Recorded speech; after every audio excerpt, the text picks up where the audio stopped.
بخشش رحمت دلائل الخیرات ثنائے سرور ذیشان دلائل الخیرات ہر ایک مرض سے شفا ہے دلائل الخیرات ہر ایک مرض سے شفا ہے دلائل الخیرات عطا و بخشش رحمت دلائل الخیرات الحمدللہ رب العالمین والصلاة والسلام على سید المرسلین اما بعد فاعوذ باللہ من الشیطان الرجیم بسم اللہ الرحمن الرحیم الصلاة والسلام علیک یا رسول اللہ وعلی آلک واصحابک یا حبیب اللہ الصلاة والسلام علیک یا نبی اللہ وعلی آلک واصحابک یا نور اللہ۔ مدنی چینل کے ناظرین، سلسلہ فیضان دلائل الخیرات شریف میں ہم حاضر ہیں۔ اللہ تبارک و تعالیٰ سے دعا ہے کہ اس سلسلے کی برکت سے ہمیں مالا مال فرمائے۔ حضور جان عالم صلی اللہ تعالیٰ علیہ وآلہ وسلم کے اسماء مبارکہ میں سے ایک اسم مبارک سیدنا عفو صلی اللہ تعالیٰ علیہ وآلہ وسلم بھی ہے۔ اللہ تبارک و تعالیٰ نے قرآن مجید میں اور تورات میں نبی اکرم صلی اللہ تعالیٰ علیہ وآلہ وسلم کا یہ وصف بیان فرمایا۔ امام بخاری حضرت عبداللہ بن عمر بن عاص رضی اللہ تعالیٰ عنہ سے راوی ہیں کہ آپ برائی کا بدلہ برائی سے نہیں دیتے تھے بلکہ معاف فرماتے اور درگزر فرماتے تھے۔ اللہ تبارک و تعالیٰ نے آپ کو معاف کرنے کا حکم دیا اور ارشاد فرمایا خذ العفو، نیز فرمایا فاعف عنہم واصفح، تو انہیں معاف کر دو اور ان سے درگزر کرو۔ مطلب یہ ہے کہ نبی اکرم صلی اللہ تعالیٰ علیہ وآلہ وسلم کی شان مبارکہ یہ تھی کہ جرائم پر مواخذہ نہ فرماتے اور لغزشوں یعنی کسی کی غلطیوں سے درگزر فرماتے۔ یعنی اگر کسی سے آپ کی ذات مبارکہ سے متعلق لغزش سرزد ہوتی تو اسے معاف فرما دیتے اور اس پر گرفت نہ فرماتے، کیونکہ آپ کی عادت کریمہ یہ تھی کہ دوسروں کی اذیتیں برداشت کر لیتے لیکن دوسروں کو اذیت نہ دیتے۔ اللہ تبارک و تعالیٰ نے آپ کو حکم دیا ادفع باللتی ہی احسن، برائی کو بھلائی سے ٹال۔ نبی اکرم صلی اللہ تعالیٰ علیہ وآلہ وسلم نے اپنی ذات کے لیے کبھی انتقام نہیں لیا، کسی مسلمان پر کبھی لعنت نہیں فرمائی، جہاد فی سبیل اللہ کے علاوہ کبھی اپنے دست اقدس سے کسی کو تکلیف نہیں دی، کبھی ایسا نہیں ہوا کہ کسی شخص نے آپ کو تکلیف دی ہو اور آپ نے اس سے انتقام لیا ہو یا اپنی ذات کے لیے ناراضگی کا اظہار فرمایا ہو۔ البتہ اگر کوئی شخص اللہ تبارک و تعالیٰ کی حرام کی ہوئی چیزوں کی مخالفت کرتا تو خدا کے لیے انتقام لیتے اور ناراض ہوتے۔ اس وقت کوئی چیز آپ کی ناراضگی کو روک نہ سکتی تھی۔ اللہ تبارک و تعالیٰ نے تورات میں آپ کی یہ صفت بیان فرمائی کہ آپ تند مزاج یعنی غصیلا مزاج، سخت دل اور بازاروں میں آواز بلند کرنے والے نہیں ہیں، اور برائی کا بدلہ برائی سے نہیں دیتے بلکہ معاف فرما دیتے ہیں اور درگزر کرتے ہیں۔ حضرت شعیہ علیہ السلام کی طرف نازل کردہ وحی میں بھی اس طرح تھا۔ مشرکین نے احد کے دن آپ کے اگلے دانت، ہونٹ، پیشانی اور رخسار مبارکہ کو زخمی کر دیا، خون آپ کے چہرے انور پر بہتا رہا۔ یہ سب واقعات اسی ایک دن میں ہوئے اور صحابہ کرام پر بہت ہی گراں گزرے۔ عرض کیا کہ کاش آپ ان کے خلاف دعا فرماتے۔ آپ نے فرمایا مجھے لعنت کرنے والا بنا کر نہیں بھیجا گیا، مجھے داعی اور رحمت بنا کر بھیجا گیا ہے۔ اے اللہ میری قوم کو بخش دے، یا فرمایا میری قوم کو ہدایت عطا فرما کہ وہ نہیں جانتے۔ آپ پر جادو کیا گیا، زہر پلایا گیا، کچھ لوگ آپ کو شہید کرنے کے درپے ہوئے، لیکن آپ نے سب کو معاف فرما دیا۔ فتح مکہ کے واقعے سے یہ سبق ملتا ملتا ہے کہ حضور رحمت للعالمین صلی اللہ تعالی علیہ وآلہ وسلم نے اس موقع پر عفو و درگزر اور رحم و کرم کا جو اعلان و اظہار فرمایا، تاریخ عالم میں کسی فاتح کی زندگی میں اس کی مثال نہیں مل سکتی۔ مدنی چینل کے ناظرین، غور فرمائیے کہ اشراف قریش کے ان ظالموں اور جفاکاروں میں وہ لوگ بھی تھے جو بارہا آپ صلی اللہ تعالی علیہ وآلہ وسلم پر پتھر کی بارش کر چکے تھے۔ وہ خونخوار بھی تھے جنہوں نے بارہا آپ صلی اللہ تعالی علیہ وآلہ وسلم پر قاتلانہ حملے کیے تھے۔ وہ بے رحم و بے درد بھی تھے جنہوں نے آپ صلی اللہ تعالی علیہ وآلہ وسلم کے دندان مبارکہ کو شہید کیا اور آپ صلی اللہ تعالی علیہ وآلہ وسلم کے چہرہ انور کو لولہان کر ڈالا تھا۔ وہ اوباش بھی تھے جو برسہا برس تک اپنی بہتان تراشیوں اور شرمناک گالیوں سے آپ صلی اللہ تعالی علیہ وآلہ وسلم کے قلب مبارک کو زخمی کر چکے تھے۔ وہ صفاق اور درندہ صفت بھی تھے جو آپ صلی اللہ تعالی علیہ وآلہ وسلم کے گلے میں چادر کا پھندا ڈال کر آپ صلی اللہ تعالی علیہ وآلہ وسلم کا گلا گھونٹ چکے تھے۔ وہ ظلم و ستم کے مجسمے اور پاپ کے پتلے بھی تھے جنہوں نے آپ صلی اللہ تعالی علیہ وآلہ وسلم کی صاحبزادی حضرت سیدتنا زینب رضی اللہ تعالی عنہا کو نیزہ مار کر اونٹ سے گرا دیا تھا اور ان کا حمل ساقط ہو گیا تھا۔ وہ جفاکار خونخوار بھی تھے جن کے جارحانہ حملوں اور ظالمانہ یلغار سے بار بار مدینے کے در و دیوار ہل چکے تھے۔ وہ ستمگار بھی تھے جنہوں نے حضور جان عالم صلی اللہ تعالی علیہ وآلہ وسلم کے پیارے چچا حضرت سیدنا حمزہ رضی اللہ تعالیٰ عنہ کو شہید کر ڈالا اور ان کی ناک کان کاٹ ڈالے، ان کی آنکھیں پھوڑنے والے، ان کا جگر چبانے والے بھی اس مجمع میں موجود تھے۔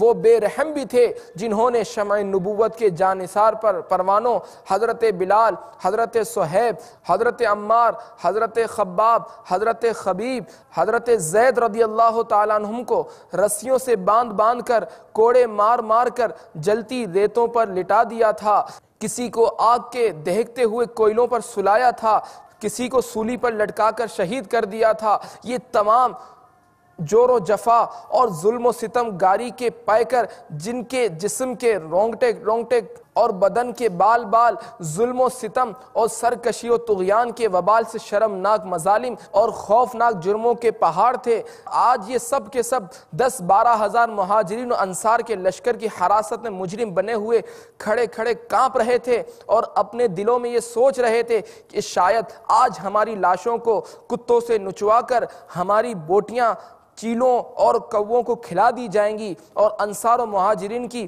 غضبناک فوجیں ہمارے بچے کو خاک و خون میں ملا کر ہماری نسلوں کو نیست و نابود کر ڈالیں گی اور ہماری بستیوں کو تاخت و تاراج کر کے تہس نہس کر دیں گے۔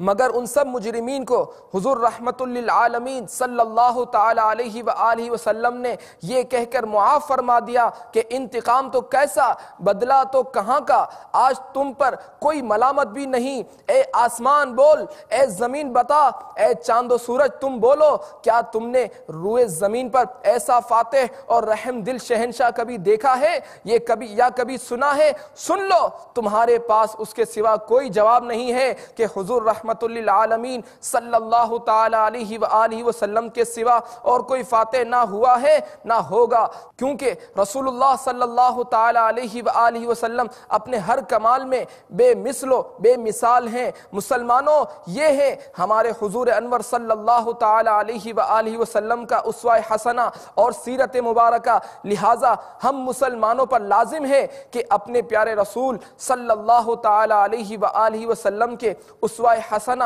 اور سیرت مقدسہ پر عمل کرتے ہوئے اپنے دشمنوں سے بدلہ اور انتقام لینے کا جذبہ اپنے دل سے نکال کر اپنے دشمنوں کو درگزر کرنے اور معاف کر دینے کی کوشش کریں، کیونکہ لوگوں کی تقصیرات اور خطاؤں کو معاف کر دینا یہ ہمارے رسول اکرم صلی اللہ تعالی علیہ وآلہ وسلم کی سنت بھی ہے اور یہی امت کے لیے حضور جان عالم صلی اللہ تعالی علیہ وآلہ وسلم کی تعلیم بھی ہے۔ رسول اللہ صلی اللہ تعالی علیہ وآلہ وسلم فرماتے ہیں، یعنی جو تم سے تعلق کاٹے تم اس سے میل ملاپ رکھو، اور جو تم پر ظلم کرے اس کو معاف کر دیا کرو، اور جو تمہارے ساتھ بد سلوکی کرے تم اس کے ساتھ احسان اور اچھا سلوک کرو۔ اور قرآن مجید میں بھی عفو و تقصیر اور دشمنوں سے درگزر کر دینے والوں کے بڑے بڑے درجات و مراتب بیان کیے گئے۔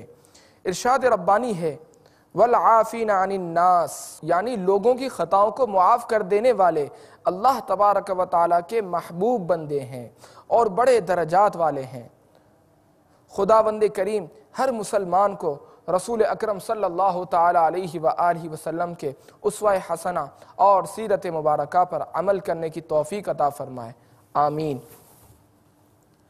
سیدنا ولی صلی اللہ تعالیٰ علیہ وآلہ وسلم، اس اسم مبارک کے دو معنی ہیں، نمبر 1 مددگار، نمبر 2 قریب۔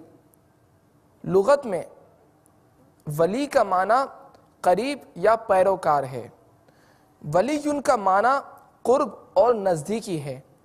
ولی اس کا اسم ہے جس کا معنی محب، دوست اور مددگار ہے۔ ولی اللہ کا معنی ہے اللہ کا مقرب۔ ولی بمعنی ناصر ہو تو نبی اکرم صلی اللہ تعالیٰ علیہ وآلہ وسلم میں نبوت، رسالت اور ولایت جمع ہے۔ آپ کی ولایت افضل ہے کیونکہ ولایت کا معنی قرب اور اختصاص ہے جو نبی میں بدرجہ کمال پایا جاتا ہے۔ قاضی ثناء اللہ پانی پتی رحمۃ اللہ تعالیٰ علیہ ولی کے 4 معنی بتاتے ہیں، نمبر 1 قریب، نمبر 2 محب، نمبر 3 نصیر، نمبر 4 صدیق۔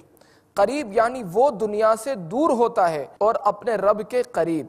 محب دنیا و ما فیہا، جو دنیا کے اندر ہے اللہ کا ولی ان سے پیار نہیں کرتا بلکہ وہ اللہ و رسول عز و جل و صلی اللہ تعالیٰ علیہ وآلہ وسلم سے محبت کرتا ہے۔ حدیث قدسی میں ہے سید المبلغین رحمت للعالمین صلی اللہ تعالیٰ علیہ وآلہ وسلم کا فرمان عالی شان ہے کہ اللہ تبارک و تعالیٰ ارشاد فرماتا ہے جس نے میرے کسی ولی سے عداوت رکھی میرا اس کے ساتھ اعلان جنگ ہے۔ میرے کسی بندے نے میرے فرض کردہ احکام کی بجا آوری سے زیادہ محبوب شے سے میرا قرب حاصل نہیں کیا اور میرا بندہ نوافل کے ذریعے میرا قرب حاصل کرتا رہتا ہے، یہاں تک کہ میں اس سے محبت کرنے لگتا ہوں۔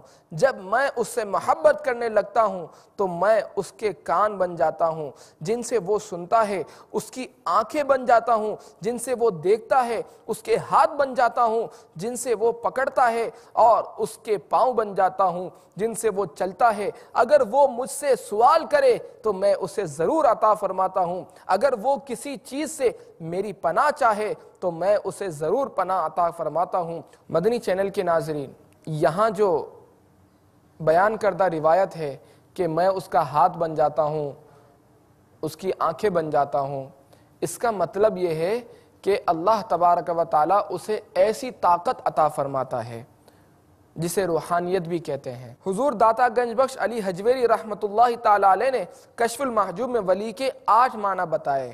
سیدنا حق صلی اللہ تعالیٰ علیہ وآلہ وسلم، اللہ تبارک و تعالیٰ قرآن مجید فرقان حمید میں ارشاد فرماتا ہے قد جاءکم الحق من ربکم، تحقیق تمہارے پاس تمہارے رب کی طرف سے حق آیا۔ حق کا مطلب ہوا وہ ثابت جو تغیر و تبدل اور باطل کے غلبے سے پاک ہے، یا یہ مطلب ہے کہ ان کا صدق اور حکم ثابت ہے، یا یہ مطلب ہے کہ آپ صاحب حق ہیں اور مخلوق کے لیے ان کے رب کی طرف سے حق یعنی قرآن عظیم اور دین متین لائے ہیں۔ سرکار دو عالم صلی اللہ تعالیٰ علیہ وآلہ وسلم کی زبان حق ترجمان سے کئی بار یہ ارشاد ہوتا اس ذات کی قسم جس نے مجھے حق کے ساتھ مبعوث فرمایا، جیسے اس حدیث میں ہے کہ سرکار والا تبار ہم بے کسوں کے مددگار شفیع روز شمار جناب احمد مختار صلی اللہ تعالیٰ علیہ وآلہ وسلم کا فرمان عالی شان ہے، اس ذات پاک کی قسم جس نے مجھے حق کے ساتھ مبعوث فرمایا، اللہ تبارک و تعالیٰ قیامت کے دن اس شخص کو عذاب نہ دے گا جس نے یتیم پر رحم کیا، اس سے گفتگو میں نرمی کی اور اس کی یتیمی اور کمزوری پر ترس کھایا، اور اللہ تبارک و تعالیٰ کے عطا کردہ مال سے اپنے پڑوسی پر فخر نہ کیا۔ اے امت محمد، اس ذات پاک کی قسم جس نے مجھے حق کے ساتھ مبعوث فرمایا، اللہ تبارک و تعالی اس شخص کا صدقہ قبول نہیں فرماتا جس کے رشتہ دار اس کے حسن سلوک کے محتاج ہوں اور وہ صدقے کو دوسرے لوگوں کی طرف پھیر دے۔ اس ذات پاک کی قسم جس نے مجھے حق کے ساتھ مبعوث فرمایا، اللہ تبارک و تعالی قیامت کے دن اس پر نظر رحمت نہ فرمائے گا۔ روایت ہے ابو قتادہ سے فرماتے ہیں کہ فرمایا نبی اکرم صلی اللہ تعالی علیہ وآلہ وسلم نے کہ جس نے مجھے دیکھا اس نے حق دیکھا۔ اس حدیث مبارکہ کے چند معنی کیے گئے ہیں۔ ایک یہ کہ دیکھنے سے مراد خواب میں دیکھنا، اور حق سے مراد ہے واقعی دیکھنا۔ باطل کا مقابل یعنی جس نے خواب میں مجھے دیکھا، اس نے واقعی مجھے دیکھا، وہ شکل خیالی یا شیطانی نہیں، میری ہے۔ دوسرے یہ کہ تا قیامت جو ولی بیداری میں مجھے دیکھے گا وہ مجھے ہی دیکھے گا، شیطان میری شکل میں اس کے سامنے نہ آئے گا۔ بعض اولیاء بیداری میں حضور جان عالم صلی اللہ تعالی علیہ وآلہ وسلم کو دیکھتے آپ سے کلام کرتے ہیں، مصافحہ معانقہ بھی کرتے ہیں۔ شیخ ابو مسعود ہر نماز کے بعد حضور انور صلی اللہ تعالی علیہ وآلہ وسلم سے مصافحہ کرتے تھے۔ ابو الحسن شاذلی فرماتے ہیں کہ مجھ سے حضور انور صلی اللہ تعالی علیہ وآلہ وسلم نے فرمایا، اے علی اپنے کپڑے پاک رکھو۔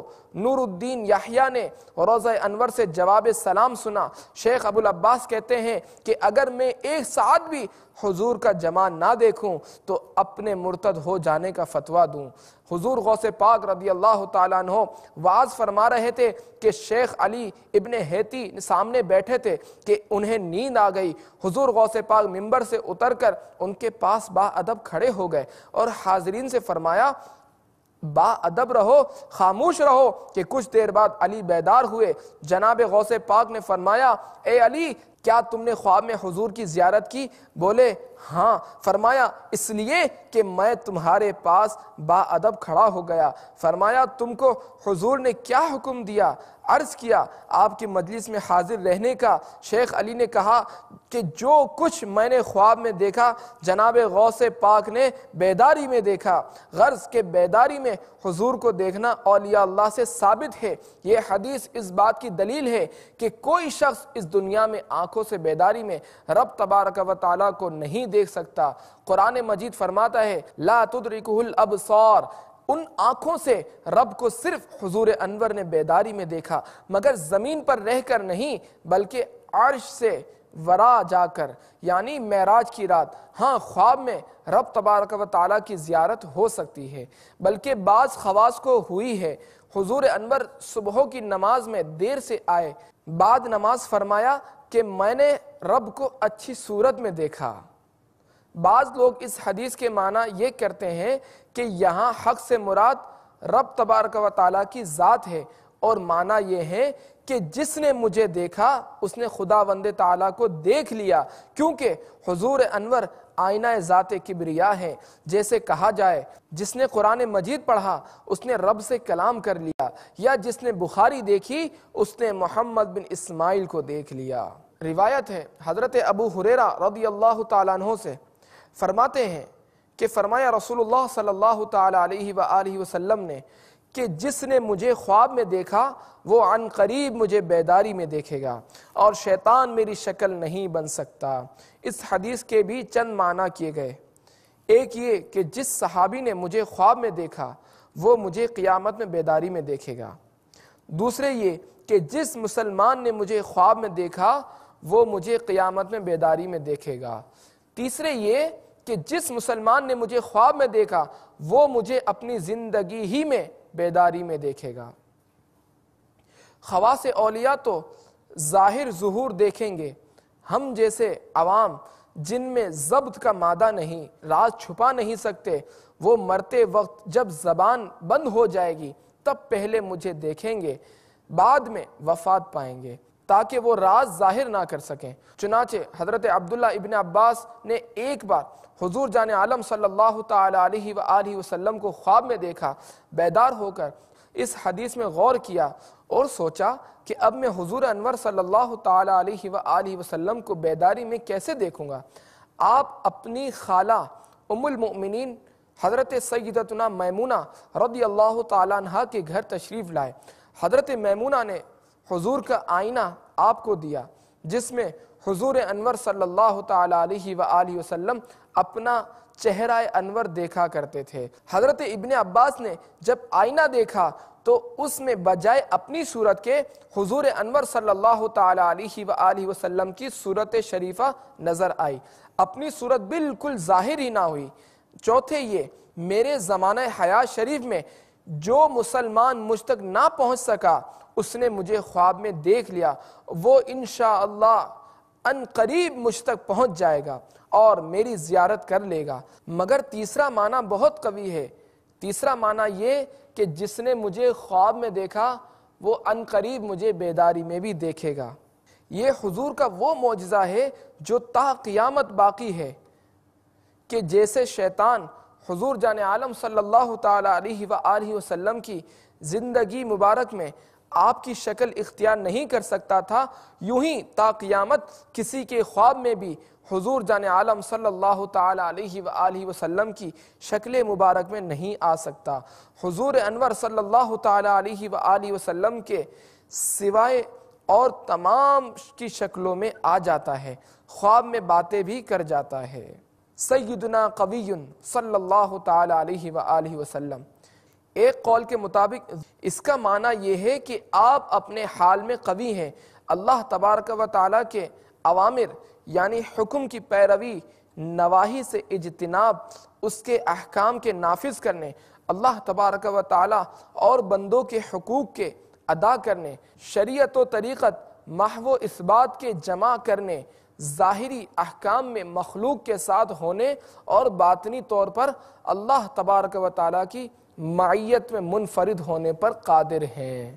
اللہ تبارک و تعالیٰ سے دعا ہے کہ ہمیں حضور جان عالم صلی اللہ تعالیٰ علیہ وآلہ وسلم کے ان اسماء مبارکہ کی برکتوں سے مالا مال فرمائے، بالخصوص سیدنا عفو صلی اللہ تعالیٰ علیہ وآلہ وسلم اس نام اقدس کی برکت سے ہمیں بھی درگزر کرنے کی توفیق عطا فرمائے، اور حضور جان عالم صلی اللہ تعالیٰ علیہ وآلہ وسلم کی خواب میں زیارت عطا فرمائے اور بیداری میں بھی زیارت عطا فرمائے۔ آمین آمین بجاہ النبی الامین صلی اللہ تعالیٰ علیہ وآلہ وسلم۔ عطا و بخشش رحمت دلائل الخیرات، ثناء سرور ذیشان دلائل الخیرات، ہر ایک مرض سے شفا ہے دلائل الخیرات، ہر ایک مرض سے شفا ہے دلائل الخیرات۔